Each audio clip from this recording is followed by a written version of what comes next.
ဟိုးရှိရှိတုန်းကအစုံမရှိတဲ့စစ်ပွဲကြီးကြောင့်ရေနဲ့ရန်ကြားမျှကြေရဖျက်ဆီးခံခဲ့ရပြီးကက်ဂျီယာ Riverlands လည်းကစင်ကလျာဖြစ်ခဲ့ရပါတယ်ကပ်ဘေးကြီးကနီးကပ်လာချိန်မှာတော့ကံကြမ္မာသတ်မှတ်ထားပြီးသားဖြစ်တဲ့အမျိုးသမီးတစ်ယောက်ကရှေ့ကိုထွက်လာခဲ့ပါတယ်လူသားတွေအတိဒုက္ခရောက်နေတာကိုကယ်ဖို့နတ်ဘဝကိုဆွတ်လွတ်ခဲ့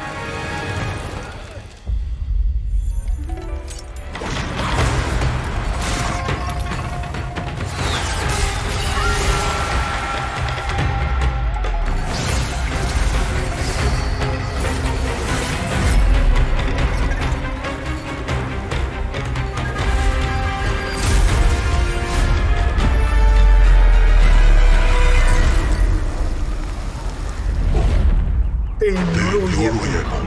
ခဏခဏ ငြင်းချမ်းမှုရှာဖို့အတွက် ဒီလိုစပေးမှုမျိုးကိုလုပ်နေတာ အိမ်မလုံးတော့ နောက်တော့မရဘူးလား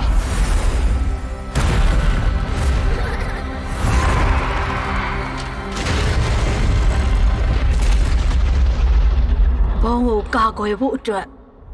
ဘာများနောင်တရောက်ပြရှိမှလဲ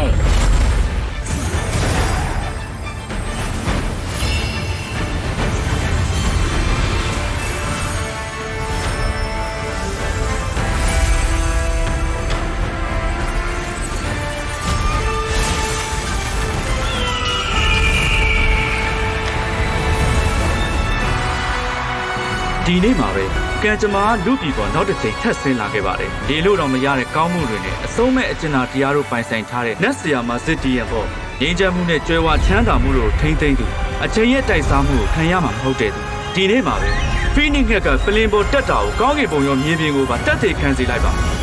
ဒီဘုံတစ်ခုလုံးကရွှေရောင်လွှမ်းတဲ့ခစ်ကိုသွားဖို့စုစည်းသွားခဲ့ကြတယ်